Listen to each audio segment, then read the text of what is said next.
Hi everyone, നമുക്കിന്ന് count notes in A binary tree എന്ന് പറഞ്ഞൊരു പ്രോബ്ലം സോൾവ് ചെയ്യാം. നമുക്കൊരു ബൈനറി ട്രീ തന്നിട്ടുണ്ടാവും. എന്നിട്ട് നമ്മളോട് ചെയ്യാൻ പറയുന്നത് അതിൽ എത്ര നോട്ട്സ് ഉണ്ടെന്ന് കൗണ്ട് ചെയ്യണം. ഈ ബൈനറി ട്രീ നോക്കിയാൽ എത്ര നോട്ട്സ് ഉണ്ട്? 1 2 3 4 5 6 7. അതുകൊണ്ട് നമുക്ക് ഔട്ട്പുട്ടിൽ 7 കിട്ടി.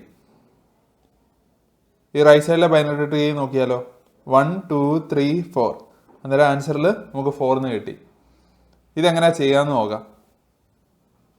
ഈ ലെഫ്റ്റിലെ ട്രീ നോക്കിയാൽ ഇതാണ് നമ്മുടെ റൂട്ട്, ഇത് ലെഫ്റ്റ് സബ് ട്രീ, ഇത് റൈറ്റ് സബ് ട്രീ. നമ്മുടെ ഈ റൂട്ട് നോഡിന് എത്ര നോട്ട്സ് ഉണ്ട് ലെഫ്റ്റ് സബ് ട്രീന്ന് അറിയാമെന്ന് നിങ്ങൾ വിചാരിച്ചോ? എന്ന് വെച്ചാൽ ലെഫ്റ്റ് സബ് ട്രീയിൽ ഒരു നോഡാണ് ഉള്ളതെന്ന് നമ്മുടെ റൂട്ട് നോഡായ 1 അറിയാം.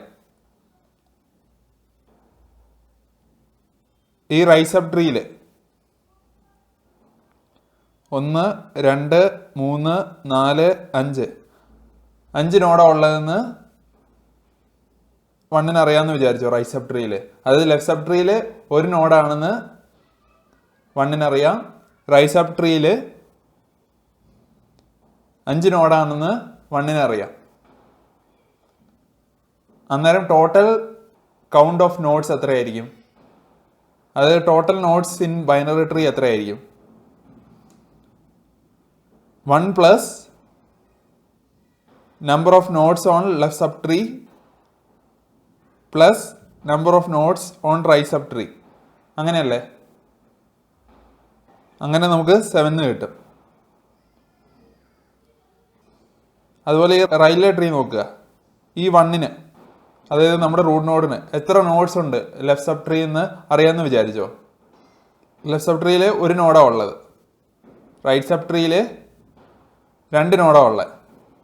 നമ്മുടെ റൂട്ട് നോഡിന് അറിയാം എത്ര നോട്ട്സ് ഉണ്ട് ലെഫ്റ്റ് സബ് ട്രീയിൽ, എത്ര നോട്ട്സ് ഉണ്ട് റൈറ്റ് സബ് ട്രീന്ന്. ഇവിടെ 1 ആണ് ലെഫ്റ്റ് സബ് ട്രീയിൽ, 2 ആണ് റൈറ്റ് സബ് ട്രീയിൽ. അന്നേരം 1 പ്ലസ് 2 പ്ലസ് 1 ആയിരിക്കുമല്ലേ number of nodes on the tree. ഈ ഒരു ലോജിക്ക് വെച്ചായിരിക്കും നമ്മൾ ഈ പ്രോബ്ലം സോൾവ് ചെയ്യുക. ഞാനിപ്പോൾ പറഞ്ഞതിന് തന്നെ നിങ്ങൾക്ക് മനസ്സിലായി കാണും. റിക്കർഷൻ ആയിട്ടാണ് നമ്മൾ ഈ പ്രോബ്ലം സോൾവ് ചെയ്യാൻ വേണ്ടി യൂസ് ചെയ്യുക. Def count number of nodes root. നമുക്ക് ട്രീ ഇല്ലാത്തൊരു കേസ്, ആ കേസിൽ എത്ര ആയിരിക്കും നമ്പർ ഓഫ് നോട്ട്സ്? 0 അല്ലേ? അതുകൊണ്ട് നമ്മൾ 0 റിട്ടേൺ ചെയ്യുന്നു. Return 1 plus count number of nodes of root dot left plus count number of nodes root dot right. എന്ന് വെച്ചാൽ count number of nodes root dot left എന്ന് പറഞ്ഞാൽ എത്ര നോട്ട്സ് ഉണ്ട് ലെഫ്റ്റ് സബ് ട്രീന്ന് നമുക്കറിയാമെന്ന് വിചാരിച്ചോ? എത്ര നോട്ട്സ് ഉണ്ട് റൈറ്റ് സബ് ട്രീന്ന് നമുക്കറിയാമെന്ന് വിചാരിച്ചോ? അന്നേരം 1 plus number of nodes of left sub tree plus number of nodes of right sub tree അല്ലേ total number of nodes in the binary tree. ആ ഒരു ലോജിക്കാണ് ഞാൻ ഇവിടെ എഴുതിയേക്കുന്നത്. നമ്മൾ റിക്കേഷനിൽ എസ്പെഷ്യലി ബൈനറി ട്രീയിൽ ലെഫ്റ്റ് സബ് ട്രീയോടും റൈറ്റ് സബ് ട്രീയോടും കുറേ ക്വസ്റ്റ്യൻസ് ചോദിക്കും. അതിൻ്റെ ആൻസേഴ്സ് ലെഫ്റ്റ് സബ് ട്രീയുടെയും റൈറ്റ് സബ് ട്രീയുടെയും കയ്യിലുണ്ടെന്ന് വിചാരിക്കുക, എന്നിട്ട് കോഡ് എഴുതുക. ഇതിൻ്റെ time complexity order of n ആണ്, സ്പേസ് കോംപ്ലക്സിറ്റിയും ഓർഡർ ഓഫ് n ആണ്. ഈ കോഡിന്റെ വർക്കിംഗ് നമുക്ക് ജസ്റ്റ് നോക്കാം. If not root return 0. Return 1 plus count number of nodes of root dot left plus count number of nodes root dot right. 1 plus count number of nodes of left sub tree. Left sub tree ഇതാണ്. ആദ്യം നമ്മൾ ഈ 1 1 function കോഡിൽ 1 plus count number of nodes of left sub tree ഉണ്ടായിരുന്നു. അന്നേരം നമ്മൾ ഇങ്ങോട്ട് വന്നു. ഇവിടെ വന്നതിന് ശേഷം ഇതിൻ്റെ ലെഫ്റ്റിലോട്ട് പോയപ്പം ഒന്നുമില്ല, നണ്ണാണ്. റൈറ്റിലോട്ട് പോയി, അവിടെയും ഒന്നുമില്ല. ഇവിടുന്ന് 0 റിട്ടേൺ ആയി, ഇവിടുന്ന് 0 റിട്ടേൺ ആയി, ഈ 2 ചെന്നു. 1 plus number of nodes of left sub tree plus number of nodes of right sub tree എന്നല്ലായിരുന്നു.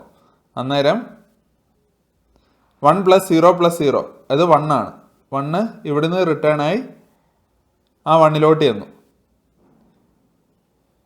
ഇനി നമ്മൾ 3 വന്നു, 3ന്ന് 4 വന്നു. 4ന്റെ ലെഫ്റ്റിലും റൈറ്റിലും ഒന്നുമില്ല. അന്നേരം 1 plus number of nodes of left sub tree plus number of nodes of right sub tree എന്നായിരുന്നു. അന്നേരം 4 1 return ചെയ്തു. ഇനി നമ്മൾ 5 വന്നു. 5യുടെ ലെഫ്റ്റിലും റൈറ്റിലും ഒന്നുമില്ല. അന്നേരം ഇവിടുന്നും 1 ടോപ്പിലോട്ട് റിട്ടേൺ ആയി. ഇവിടെ 1 പ്ലസ് 1 ആയിരിക്കും ഇവിടുന്ന് മുകളിലോട്ട് പോവുക, എന്ന് വെച്ചാൽ 3. ഇപ്പം ലെഫ്റ്റ് സബ് ട്രീന്ന് 1ഉം റൈറ്റ് സബ് ട്രീന്ന് 3യും ഈ 1 ചെന്നിട്ടുണ്ട്. 3 പ്ലസ് 1 ആയിരിക്കും ഈ 1 റിട്ടേൺ ചെയ്യുക, എന്ന് വെച്ചാൽ 5 ആയിരിക്കും നമ്മുടെ ആൻസർ. ഇവിടെ നമുക്ക് നോക്കിക്കഴിഞ്ഞാൽ